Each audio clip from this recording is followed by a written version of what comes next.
Hello बच्चों, good morning. बच्चों, आज मैं आप लोग को पूरक वाचन 2 अकबरी लोटा पढ़ाने वाली हूँ।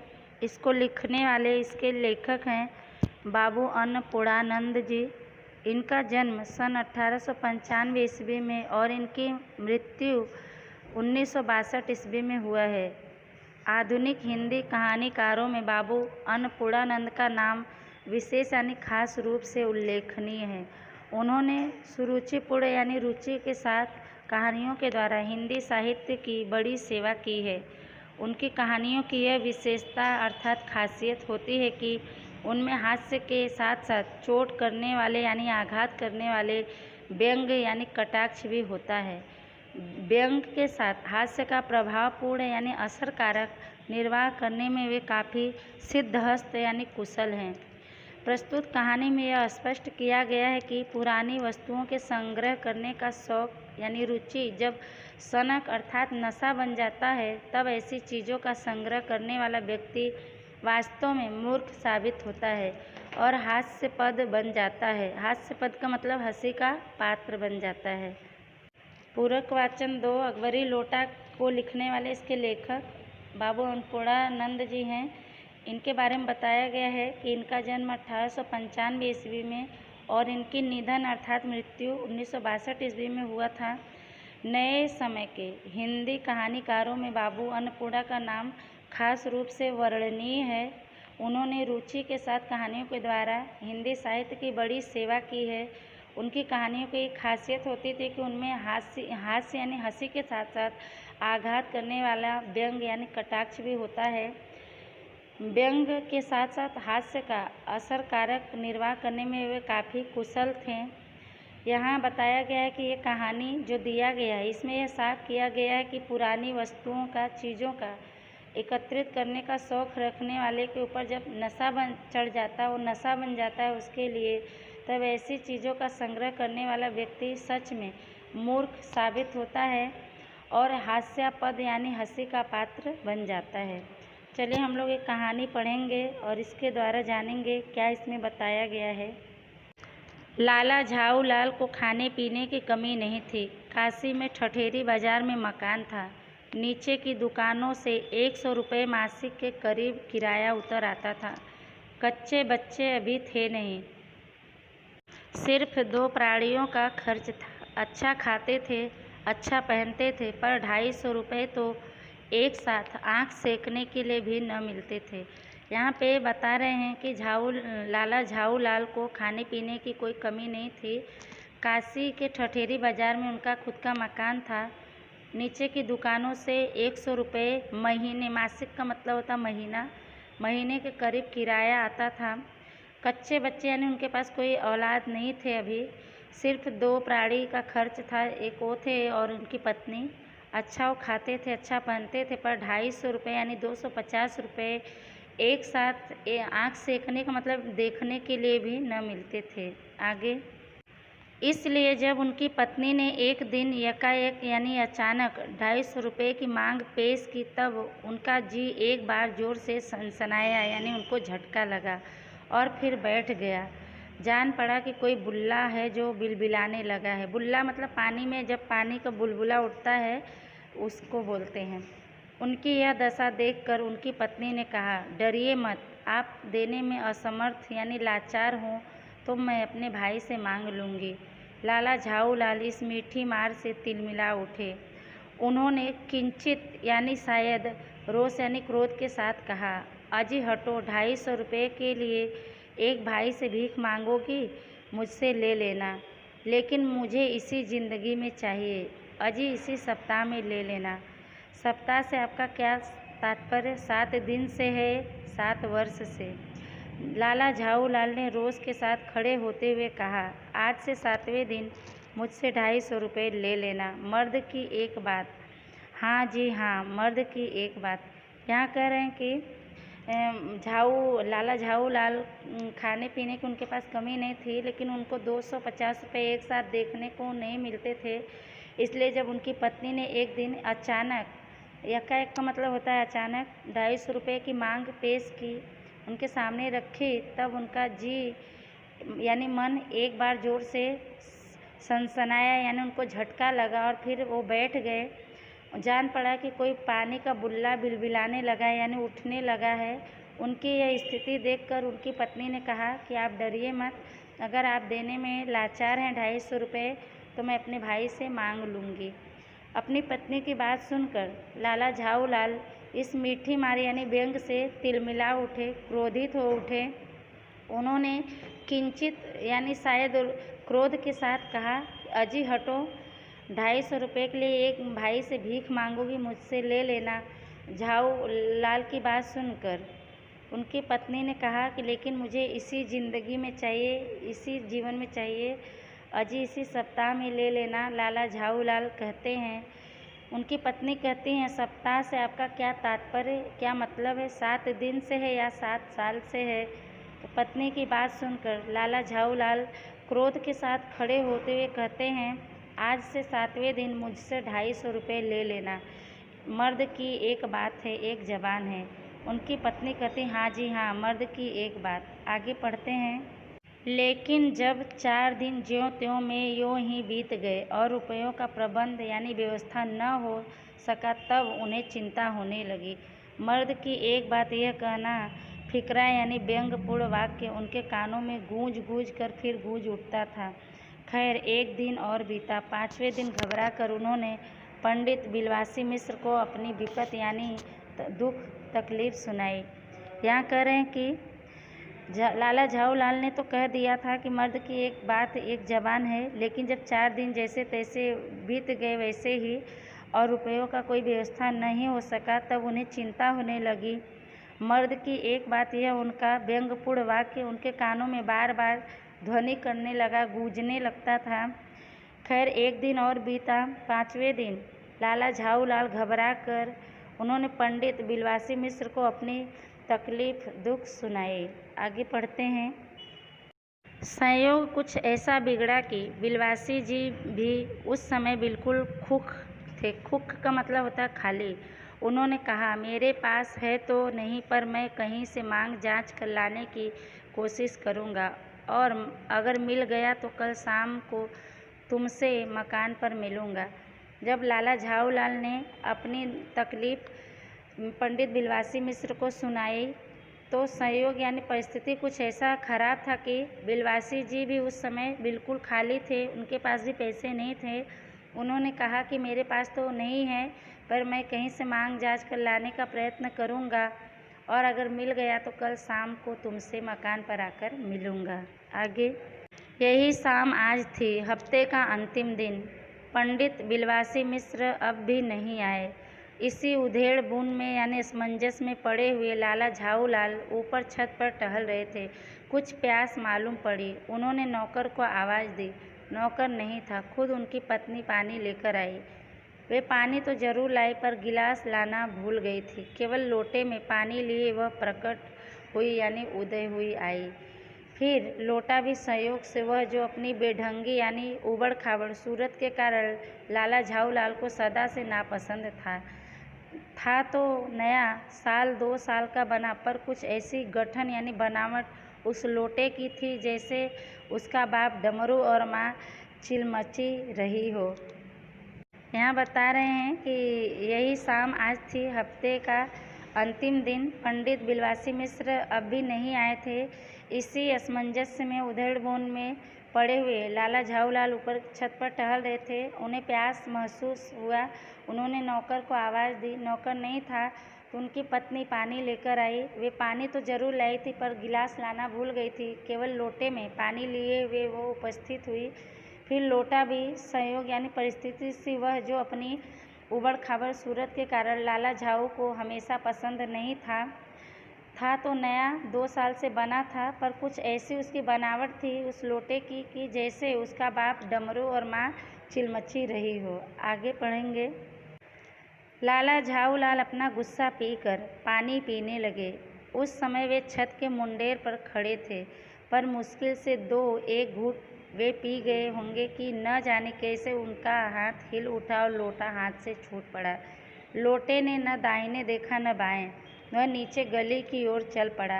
अपने वेग यानी रफ्तार से उल्का यानी जो आसमान से टूटकर तारा टूटता है तो उल्का बोलते हैं, नीचे की तरफ गिरता है। उल्का को लजाता हुआ वह आँखों से ओझल हो गया।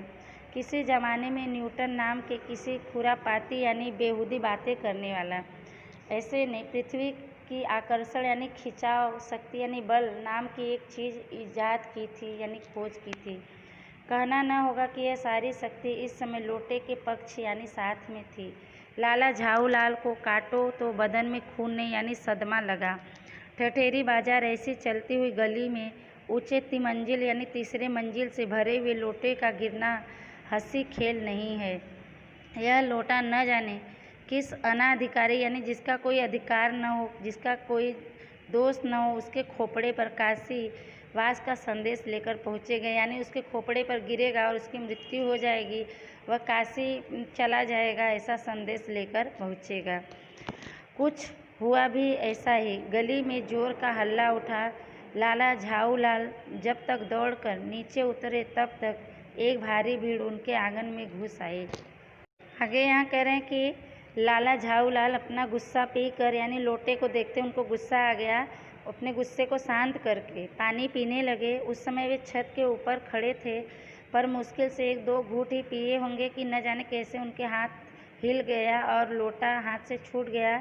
लोटे ने न दाहिने देखा न बाएं, वह नीचे गले की ओर चढ़ पड़ा। अपनी रफ्तार में जैसे उल्का गिरता है, धरती की तरफ सीधे चला आता है, वैसे ही वह आँखों से ओझल हो गया, गायब हो गया।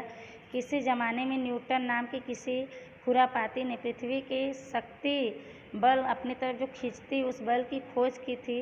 कहना न होगा कि सारी शक्ति इस समय इस लोटे के साथ ही थी।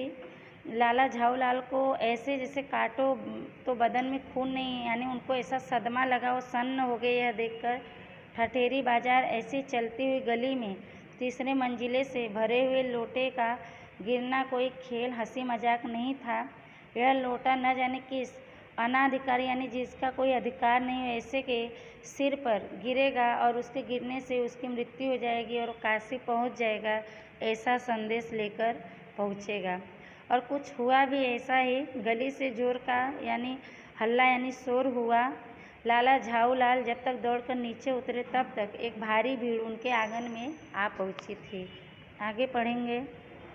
लाला झाऊलाल ने देखा कि इस भीड़ में प्रधान पात्र एक अंग्रेज है जो नख सिख तक भीगा हुआ है। नख सिख का मतलब होता है नीचे से लेकर ऊपर सिर तक, और जो अपने एक पैर को हाथ से सहलाता हुआ दूसरे पैर पर नाच रहा है। उसी के पास उस अपराधी यानी दोषी लोटे को भी देखकर लाला झाऊलाल जी ने फौरन अर्थात तुरंत दो और जोड़कर यानी दोनों हाथ जोड़कर स्थिति को समझ लिया। पूरा विवरण तो उन्हें पीछे प्राप्त हुआ था यह कि गली में गिरने के पूर्व लोटा एक दुकान के साइबान से टकराया। वहां टकराकर उस दुकान पर खड़े उस अंग्रेज को सांगोपान यानी संपूर्ण तरह से स्नान कराया और फिर उसी के बूट पर यानी जूते पर जा गिरा। उस अंग्रेज को जब मालूम हुआ कि लाला झाऊलाल ही उस लोटे के मालिक हैं, तब उसने केवल एक काम किया, अपने मुंह को उसने खोलकर खुला ही छोड़ दिया। लाला झाऊलाल को आज ही यह मालूम हुआ कि अंग्रेजी भाषा में गालियों का ऐसा प्रकांड यानी बहुत बड़ा कोश यानी भंडार है। इसी समय पंडित बिलवासी मिश्र भीड़ को चीरते हुए यानी भीड़ को हटाते हुए आंगन में दिखाई पड़े। उन्होंने आते ही पहला काम यह किया कि उस अंग्रेज को छोड़कर और जितने आदमी आंगन में घुस आए थे सबको निकाल बाहर किया। लाला झाऊलाल ने आंगन में घुस आए भीड़ को देखा तो इस भीड़ में प्रधान पात्र यानी जो मेन व्यक्ति था खास, वह एक अंग्रेज है जो नीचे से ऊपर तक भीगा हुआ और जो अपने एक पैर को हाथ से सहलाता हुआ और दूसरे पैर पर नाच रहा है। उसी के पास उस अपराधी यानी दोषी लोटे को भी देखकर लाला झाऊलाल ने तुरंत दोनों हाथ जोड़ के स्थिति में खड़े हो गए और स्थिति को समझ गए।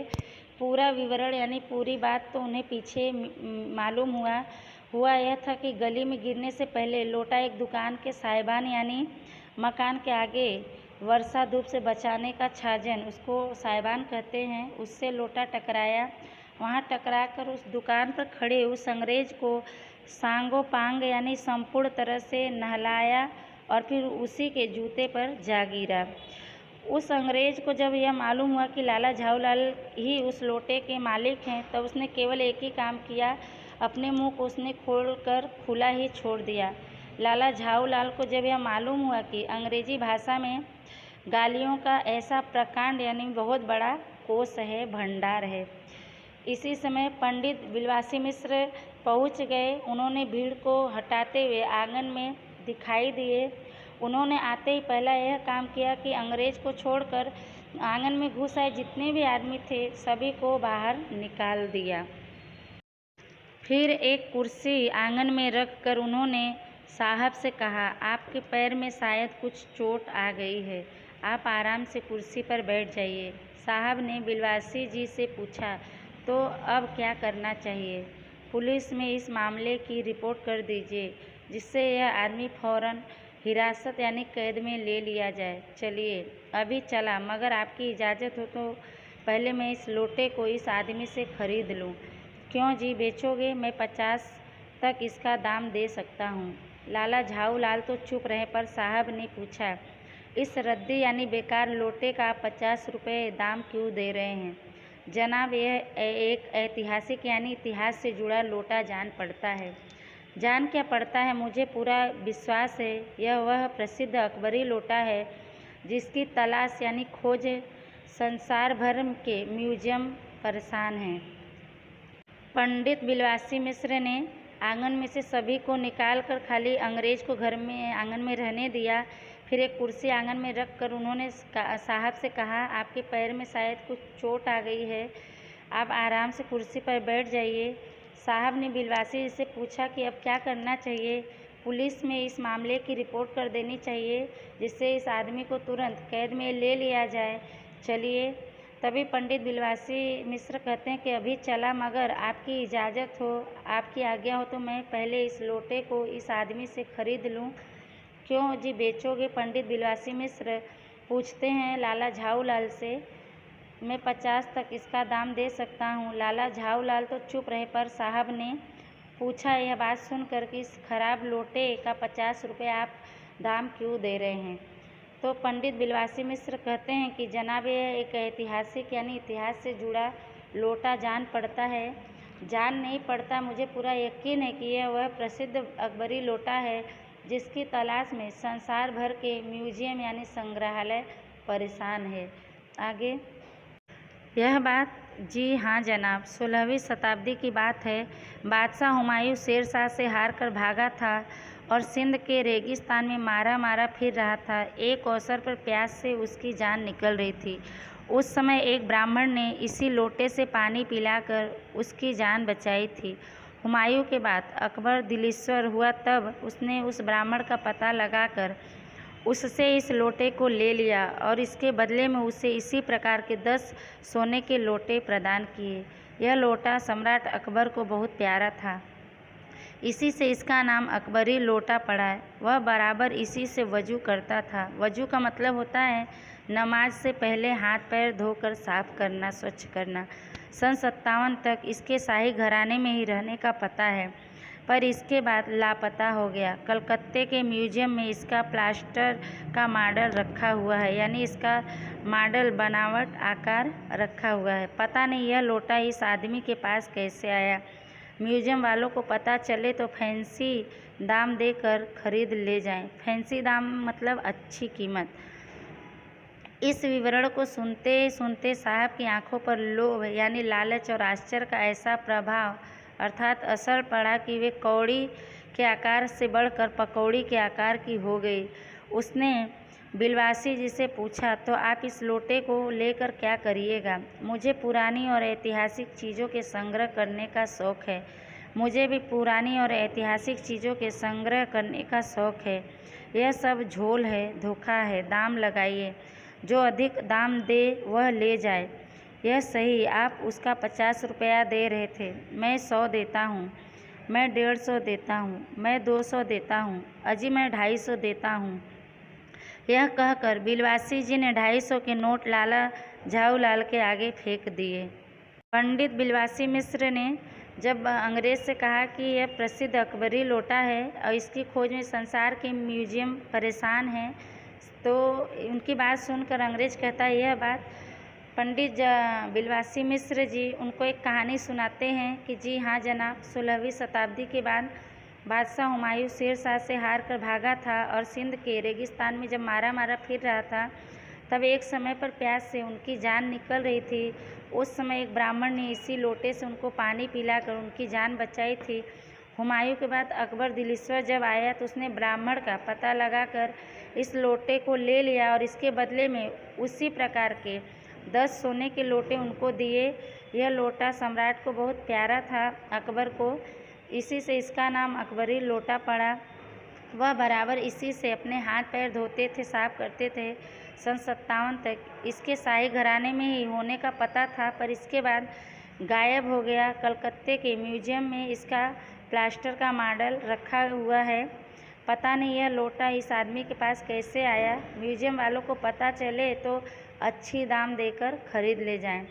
इस विवरण को, कहानी को सुनते सुनते साहब यानी अंग्रेज की आंखों पे लालच और आश्चर्य का ऐसा असर पड़ा कि कौड़ी यानी रुपये के आकार से बढ़कर वो पकौड़ी के आकार की गई, यानी वो बहुत कीमती हो गई, उसकी कीमत बढ़ गई लोटे की। उसने बिलवासी जी से पूछा, तो आप इस लोटे को लेकर क्या करिएगा? बिलवासी जी बोले कि मुझे पुरानी और ऐतिहासिक यानी इतिहास से जुड़ी चीज़ों के इकट्ठे करने का शौक़ है।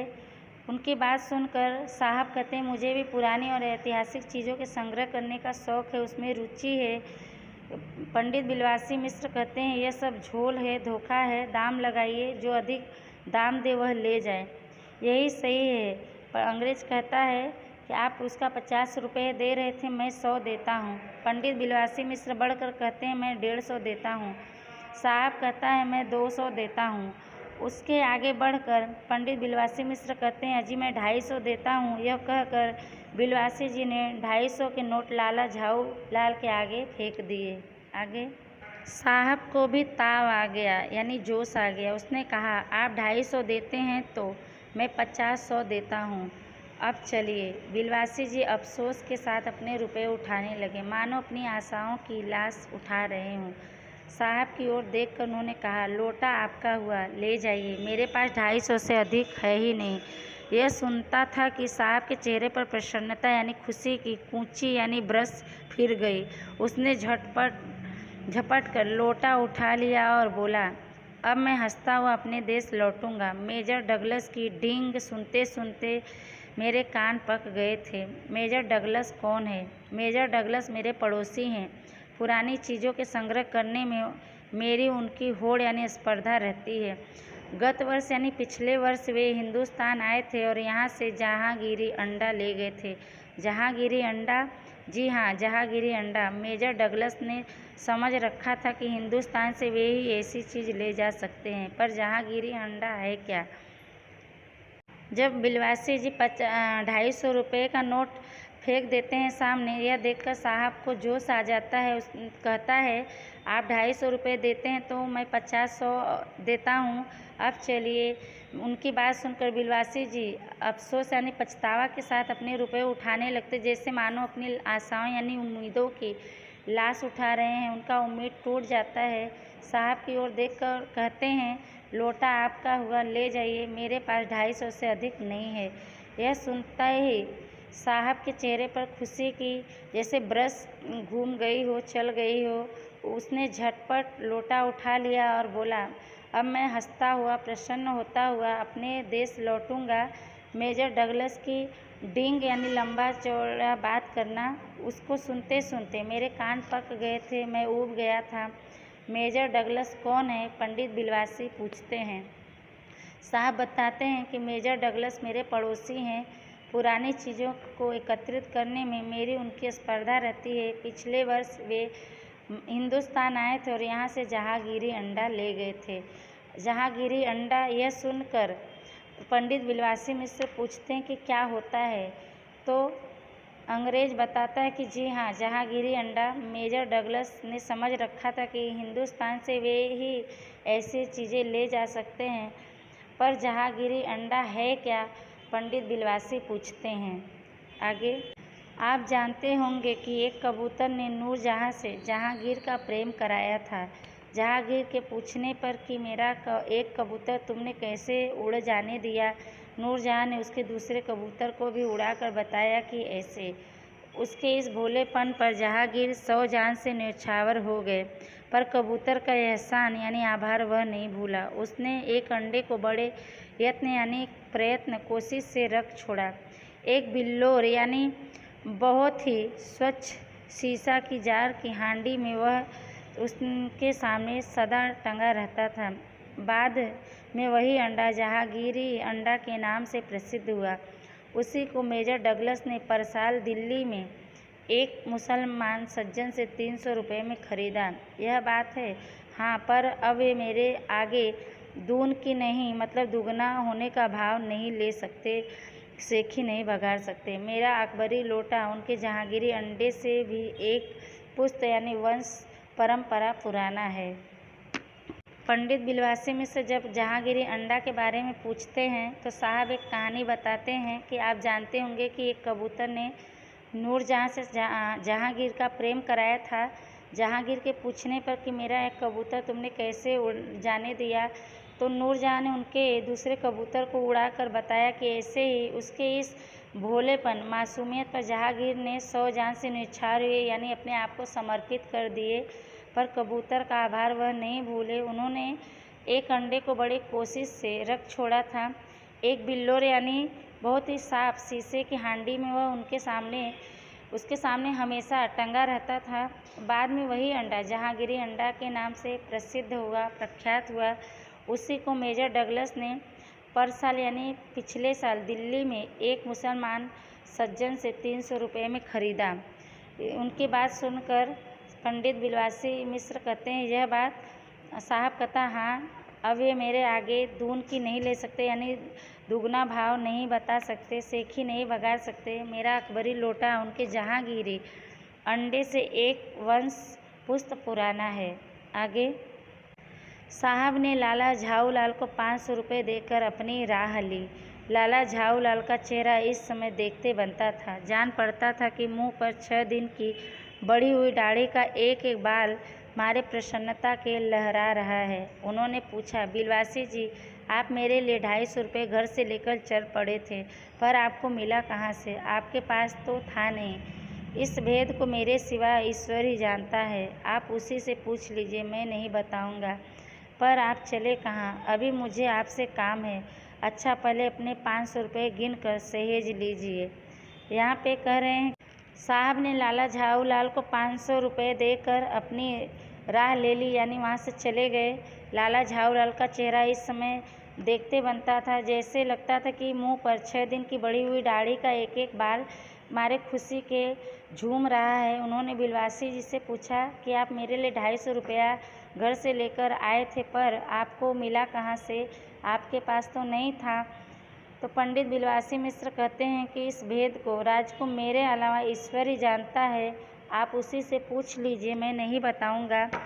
पर आप चले कहाँ? अभी मुझे आपसे काम है। लाला झाऊलाल कहते हैं पंडित बिलवासी मिश्र कहते हैं कि अच्छा, पहले आप अपने 500 रुपये गिन कर अच्छे से संभाल लीजिए। आगे रुपया अगर अपना अपना हो तो उसे सहेजना एक ऐसा सुखद और सम्मोहक कार्य है कि मनुष्य उस समय सहज में ही तन्मयता प्राप्त कर लेता है। लाला झाऊलाल ने अपना कार्य समाप्त करके ऊपर देखा, पर बिलवासी जी इस बीच अंतर ध्यान हो गए थे। यहाँ कह रहे हैं कि रुपया अगर अपना हो तो उसे सहेजना यानी संभालना एक ऐसा सुखद यानी प्रसन्नतापूर्ण, सम्मोहक यानी मोहने वाला काम है कि मनुष्य उस समय सहज यानी अपने आप में ही लीन यानी खुशी तन्मयता होने का भाव प्राप्त कर लेता है। लाला झाऊलाल ने अपना काम समाप्त करके ऊपर देखा, पर बिलवासी जी उस समय अंतर ध्यान हो गए यानी गायब हो गए थे। आगे उस दिन रात्रि में बिलवासी जी को देर तक नींद नहीं आई। वे चादर लपेटे चारपाई पर पड़े रहे। 1 बजे वे उठे, धीरे से, बहुत धीरे। अपनी सोई हुई पत्नी के गले से उन्होंने सोने की वह सिकड़ी यानी चैन जो एक कड़ी से दूसरे कड़ी में जोड़कर बनाया जाता है, निकाली, जिसमें एक ताली यानी चाबी बंधी हुई थी।